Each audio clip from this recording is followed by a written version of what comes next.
Welcome to In the Deep. I'm your host, Catherine Ingram. The following is excerpted from Dharma Dialogues held in June 2017 in Byron Bay, Australia. It's called False Identity. A few years ago, my identity was stolen. It's not like having your credit card stolen. This is your identity. They get everything. And they can basically go out in the world and pose as you, open up bank accounts, buy a car, do anything, get in trouble with the law, etc. It takes a lot of effort and bureaucratic labyrinth reality to undo it. So for weeks, I would wake up in the morning and I would be forced to assert my identity, because the other problem is it's very hard to prove your identity. If someone else is saying they're you, who's to know? So I would have to assert and prove my identity in various ways, even to stop what was going on, even to put freezes on all the credit reports is also complicated. It takes a lot of paperwork and proving to get them to do that. Otherwise, they don't know that you're who you say you are. So you can imagine the irony was not lost on me, having to constantly prove my identity.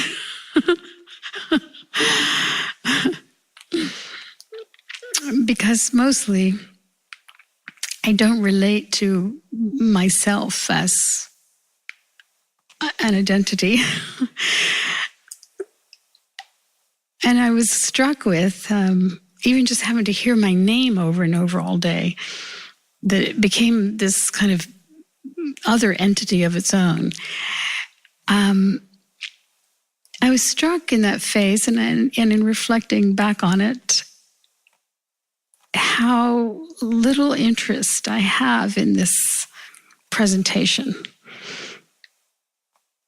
And I was remembering as I was sitting here, Punjaji used to say, mind is I, the I thought. Mind, most of the activity of mind starts with or has somewhere embedded in the thought this word I, isn't it? It's just kind of part of the stream of the assertion, right? And I've noticed over the years, thankfully, that impulse has faded, that isn't so much what dominates the thinking. It's there, it's conditioned, but in terms of what I'm paying attention to in the thinking, let's say it that way,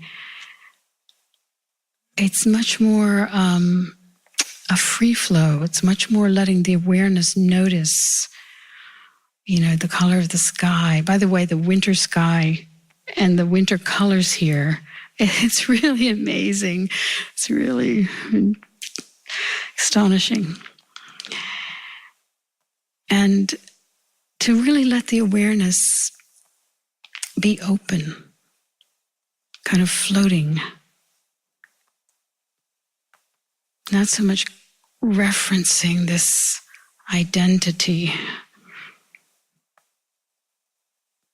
right? Because as hard as that whole stolen identity phase was, I think some people live in a kind of version of that, asserting their identity. We've met them, haven't we? People who kind of barrage you with their I story, right? They prop it up, and you're kind of astounded that they are, not only that they're so interested in it, but that they think you would be. But haven't we been cornered by people where they're just sort of, I'm trying to avoid the word dumping, but that's what it's coming out, just sort of dumping this presentation, this identity, this here I am flash, right? And you can imagine what it's like inside when that's the necessity, Obviously, one can have compassion because that usually comes from insecurity, as we've all known. But nevertheless, it's also difficult to endure. So this kind of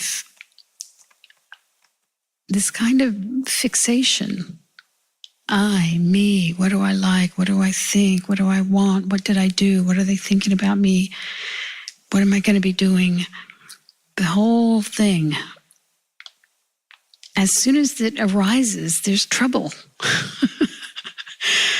Either it's getting what it wants in the moment, but if there's any awareness whatsoever, you know that it's impermanent. So you've got a little wind going on, and yet there's this gnawing in the background that knows you're not going to get to keep it, whatever it is. Or you're not getting what you want, and therefore you're grumbling about that, right? But it's all in this propping up of the identity. It's hungry. And then it gets mad. And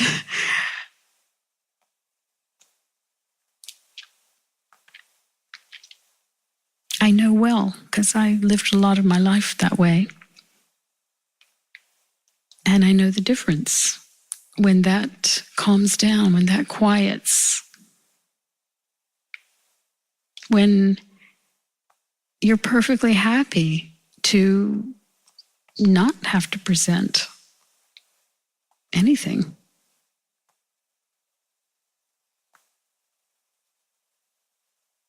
So if anyone has anything you'd like to discuss on these kinds of matters, please feel free.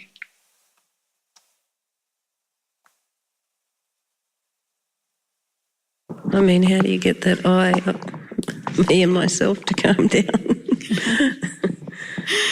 Well, of course, I always recommend becoming disinterested and noticing the trouble that it causes to be completely fixated. Now, obviously, we have to use it in a conventional way. We have to use the I. We have to think about certain things. We do have to plan. All of those things are part of living and part of getting around in life. I'm speaking, though, about the kind of continual thrust that often people live in. They wake up in the morning, the I begins. They wake up into the identification and the needs of the I, the hunger of it. And then it just rolls on and it drives you around, as I said last week, like a beast of burden. And it's that becomes wearisome, and you begin to notice how wearying it is, and you begin to just be disinterested in that which is wearying to you and going kind of nowhere, right? It's like a constant state of dissatisfaction. Of dissatisfaction, yeah, yes. Never really getting what you think you need. Yeah. And the difference is that in the simple awareness, whereby you're living in your senses, I speak a lot about living in the senses, because it's an incredible privilege to experience your senses. My friend Alan, who was just here visiting, last week his mother died. She was 95, and obviously at 95 you're not expecting a long life after that, but it was still a little tiny bit sudden, in that she was fine and in a nursing, sort of a old age care home, and then suddenly she went to the hospital, and a few days later she was in hospice, and then she died just within a week of time, I'd say. Anyway, one of the things she had said to him recently was, because she had become more infirm and couldn't walk any longer, she said to him, be sure to walk a lot. Really enjoy walking, because once you can't walk anymore, it's really, you look back and realize what a privilege it is. I see that about all the senses and all of the ability, that, to really enjoy, really experience yourself. Just even something as simple as breathing, breathing on your own, breathing freely. And so when you're kind of living in the senses, and when you're opening your eyes to the world and seeing and hearing, and you hear a piece of music and it just kind of comes in, it's not being filtered through the I story. I notice, for instance, in our time, I think it's a lot due to social media, that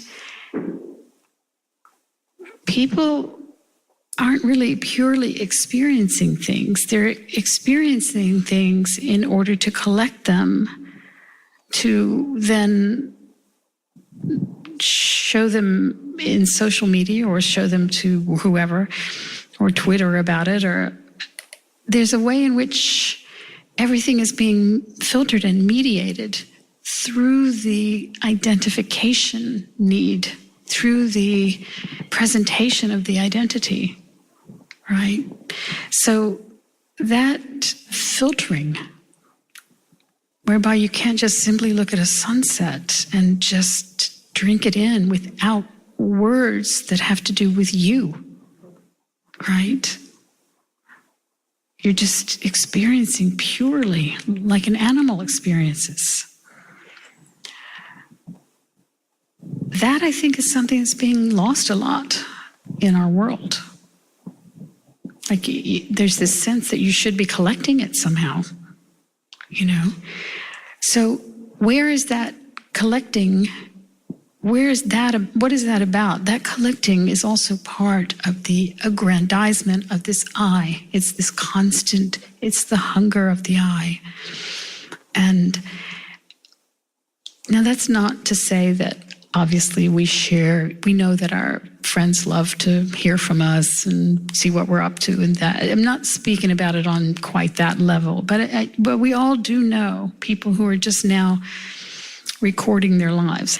So my recommendation is to have these very direct experiences with reality, with your own senses, and not for some future time, but for this.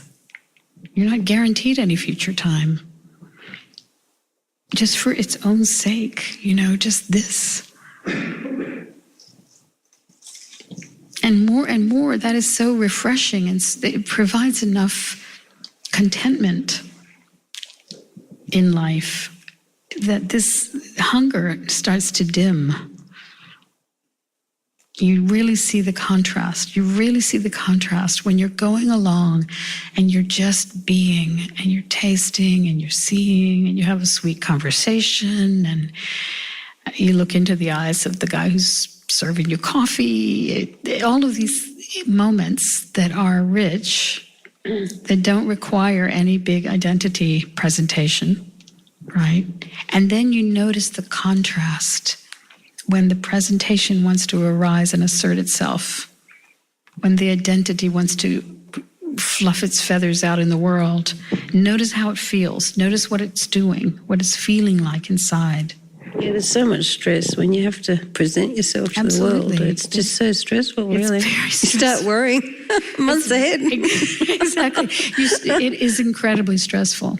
And like I said, it's stressful both ways. It's stressful if people are admiring you, because then you've got to kind of keep it up. And also, it's time limited. And then it's stressful if you're wanting that and they're not admiring you. Fame is fickle. Yes, it is. Very much so. Yeah. So you start to just easily discern And by the way, I'm really not saying, and I want to make clear, I'm not saying there's no place for the arising and the engagement with the word I and the functionality of it and the creative aspects. You think, oh, I'd really like to write a book or whatever. That's different. There's certainly a place for all of that. It's this deeper obsession that is coming from some sense of lack and highly conditioned, by life, parents, culture, etc., to value yourself based on certain things that the culture tells you that may not be how you need to be valuing yourself. When you are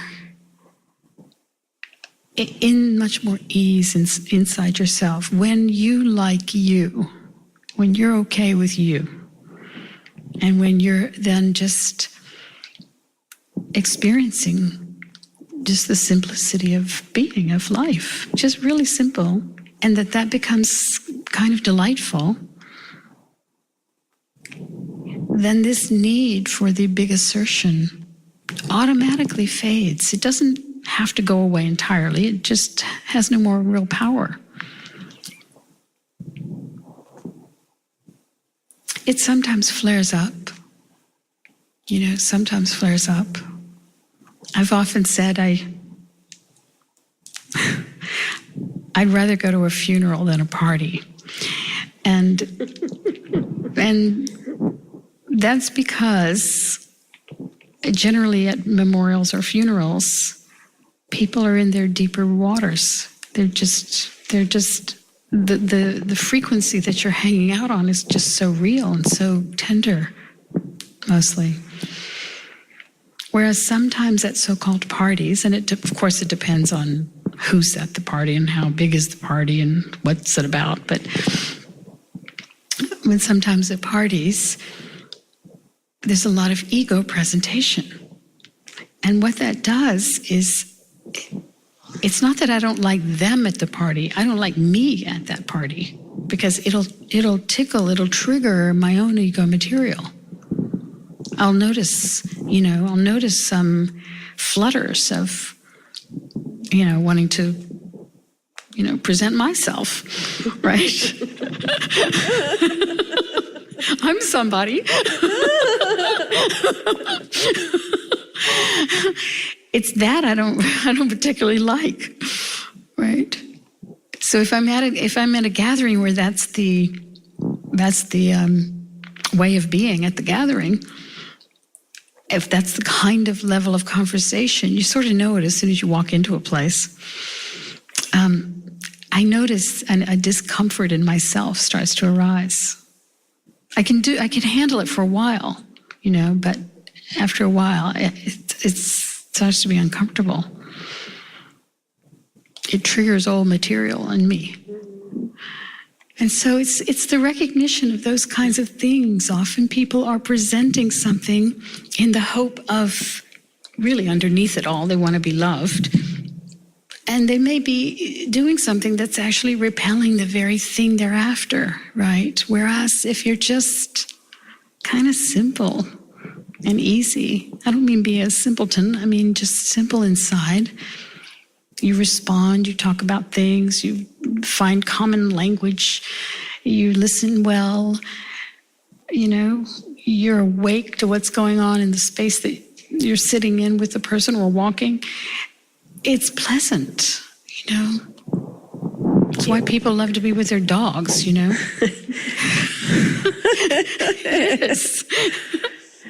Have you ever had a time where you've given up on the world and you think it's just too bad? Yeah, sometimes I think that still. Yeah. It's a shame, really. I mean, it's such an amazing planet. It is. It's incredible. Incredible diversity of biology and in the case of humans, a lot of evolution has been pretty impressive, a lot of art and music and knowledge and wisdom. And at the same time, there's been a destructive stream running along that is really shocking. And so, yes, sometimes I get very overwhelmed by the poignancy of it all, right? The poignancy of it all. It's really,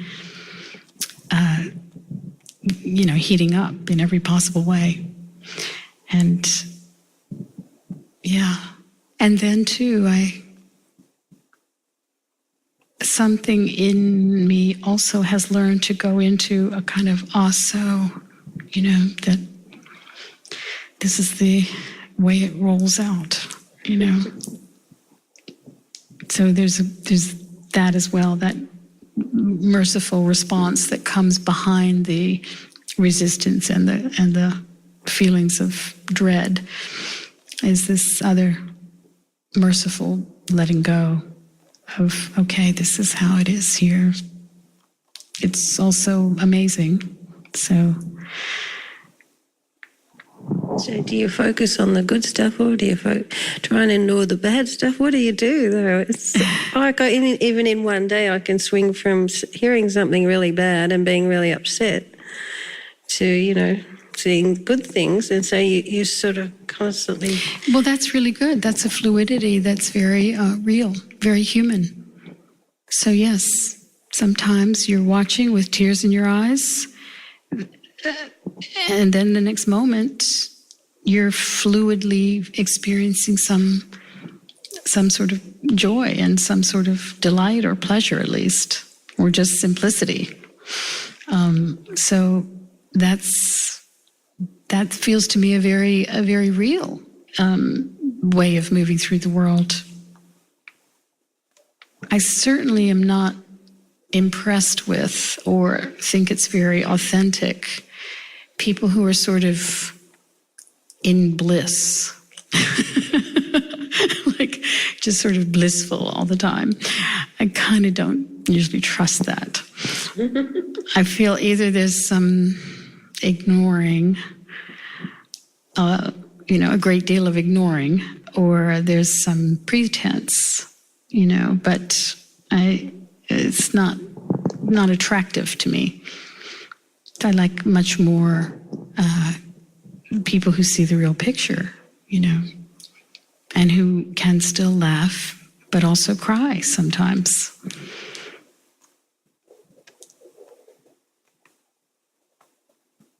So we can't be happy all the time then. Well, I don't know how you would be paying attention in this world and be happy all the time, honestly. I mean, even if your personal life was very nice, then do you not have empathy for all the others who are miserably suffering? My point is that, again, without this constant self-referencing, even this story about having to be happy, right? You get really very authentic in your own clear awareness, your own luminous awareness, your own presence. You get much more authentically living as that. So sometimes if it feels like tears are needed, you let tears come. You don't have a self-reference that says that that's not okay.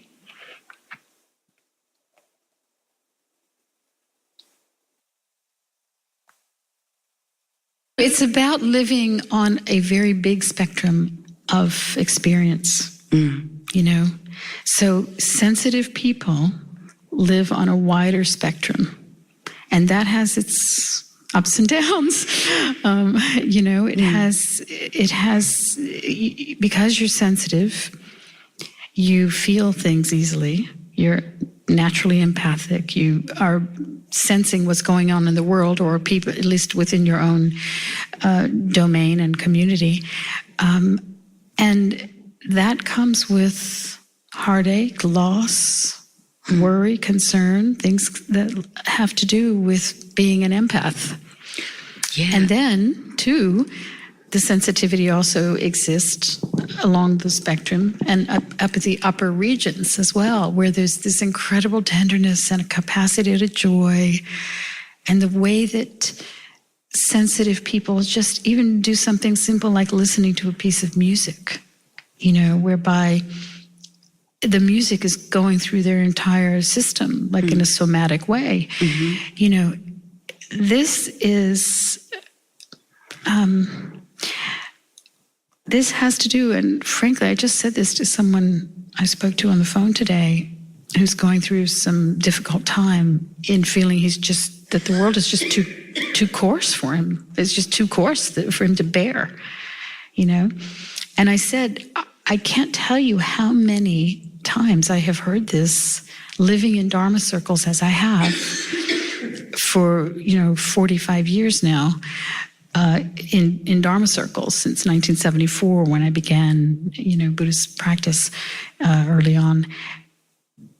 How people who are drawn to Dharma, I think, it's self-selected that they're already sensitive. And getting into this and tuning into this frequency actually makes you more so. But the good news is, just at the point you think that it's unbearable, you find those moments that refresh, and that somehow not only being able to bear it comes, but also some other kind of strength comes as well, such that you find the right words to say, or you find somehow a thing that makes it all, endurable. And love arises unexpectedly. Blake said, "He who binds himself to a joy doth the winged life destroy. He who kisses the joy as it flies lives in eternity's sunrise." And it's like that. It's that one knows you kiss the joy as it flies, you kiss the sorrow as it flies as well, So it's just, it's a very big spectrum that we live on. When you live in the sensitive way, it does come with that. And a lot of people in spiritual circles think they're going to be spared if they could only just get the right formula. They're going to be spared the bad stuff, and they'll just be on the bliss end of the spectrum.